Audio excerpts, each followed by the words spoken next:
sorry, useRef hook in the React is used to create a reference to the DOM elements of the mutable object. It's a presence of the across the re-rendering without triggering the re-rendering. Like and I saw earlier, the whenever using the useState hook, it's re-rendering the every time when the user enters, but is commonly whenever you use the useRef hook, it's a trigger without triggering the re-rendering. It's a commonly used for the accessing the DOM nodes, storing the mutable values across the reinstallation of certain variables.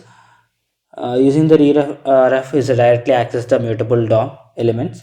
This is an example. I uh, initialize the values like input ref is useref.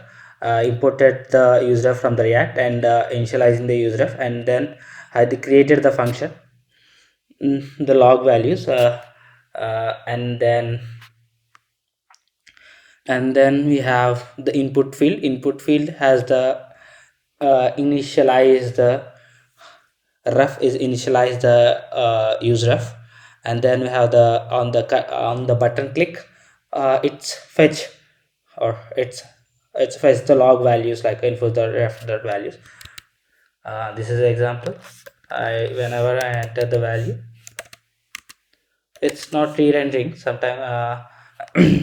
Whenever you use the use state hook, it's automatically re-render the entire the values, but use ref hook is not re-rendering.